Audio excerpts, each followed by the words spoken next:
That's not really supposed to do that. I was at work the other day and wearing my Apple Watch, doing what I normally do with the Apple Watch. I check a notification or check the time. I go to twist my wrist and screen's not turning on. And then because I'm trying to like activate it, I see that this is weird. It's popped off. And so here I have it. And it's really weird. I'm going to get some close-up shots so you guys can see it more.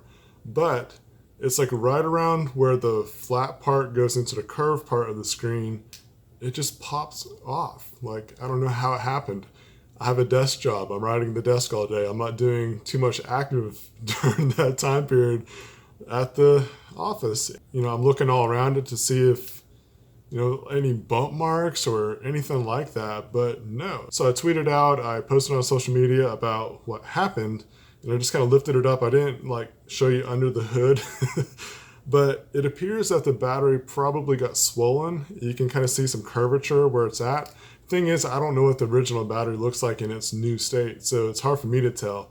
Anyways, I got in contact with Apple support and they sent me a package, and I'm about to show you that as well. And I got to send back the watch part itself and hope for the best. Hopefully they don't screw me over and say that I did something to it. But there was an interesting question that one of the first questions that they asked, other than did you drop it or bump up against something or whatever, was what iPhone are you using and what software version? So that kind of threw up a red flag to me because we just got a new update, 11.3, iOS 11.3, and I'm wondering if it's causing issues with the Apple Watch. And just for your information too, this is the Apple Watch Series 3, the GPS model. So just in case you're in the same situation as myself, iPhone 10, iOS 11.3, and with the Apple Watch version 3, Series 3. It sucks because like I'm really tied into the Apple ecosystem right now.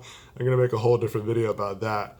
And I've been using the iPhone 10 as my daily driver, Apple Watch as my daily driver watch. I have the Galaxy S9 Plus, so it wasn't like let me backtrack. I'm at the point where I don't like using a phone without a smartwatch. I love using a smartwatch. It's one of my favorite things I wear every day. It's just part of my lifestyle now. And so with that said, if you couldn't tell already, I'm using the Galaxy Gear S3. It's the classic version, and I'm using the S9 Plus until the Apple Watch gets sent back. Then I can go back to my normal stuff. Oh man. Yeah, when you pay a lot of money for a watch like this, you don't expect something like this to happen. It's just really weird to me that it would just pop off like that. So I actually got in touch with one of my device repair friend people. That's not even a real phrase. But anyways, he was like, yeah, I've not heard of that issue on this watch. So has that been an issue with other series? So let me know if you've ever had that happen to you. I'm really curious to see if this is happening to anybody else, especially if it's because of the iPhone 10 and iOS 11.3 combination affecting the Apple Watch Series 3. Let me know in the comments if this has happened to you. I'll keep you posted on what happens with this. I wanted to go ahead and get a video out there talking and explaining and showing you guys what happened to myself. I'll update the comment section. I'll post on social media, Twitter, Instagram, Facebook, so follow me on all those.